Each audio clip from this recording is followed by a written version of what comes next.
Dave Grohl's comparison of the Foo Fighters splitting up to grandparents divorcing has resurfaced after the band's drummer Taylor Hawkins suddenly died.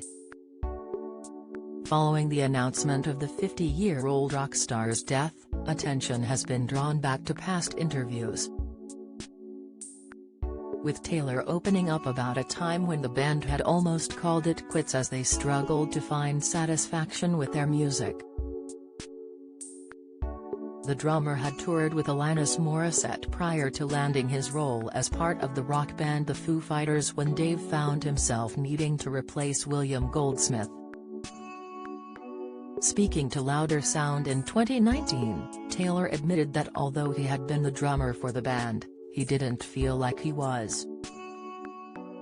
He said, "I was the drummer in the Foo Fighters, but I didn't feel like the drummer in the Foo Fighters.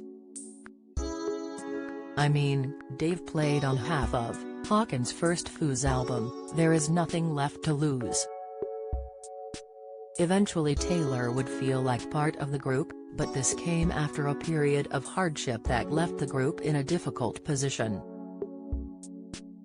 The drummer nearly died from an overdose in 2001 after snorting a line of heroin. It's reported that he attributed the incident to partying too hard rather than addiction. While Taylor spent time recovering, the band's frontman Dave Grohl began playing the drums with a band Queens of the Stone Age. Later, when the Foo Fighters reconvened, they struggled to achieve the sound they were looking for. Taylor said, "We made this record that took 5 months and cost $1 million, and it just didn't have it."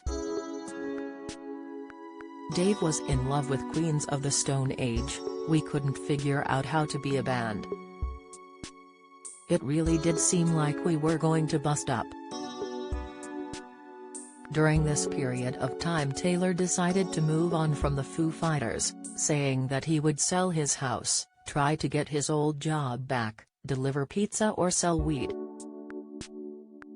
Although it seemed like the end, they decided to try one more time.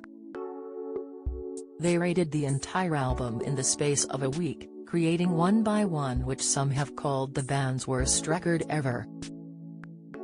Although Taylor himself said that the album was flawed, weird-sounding, and "effed up," he also credited it for bringing the band back together and for finally making him feel like a solid part of the group. Since then the band had remained solid, with them not coming close to a split since. Taylor said that Dave would insist that they were now too old to part ways. He said, "Dave always says we're too old to split. It'd be like your fucking grandparents getting a divorce. What? Granddad's having an affair?"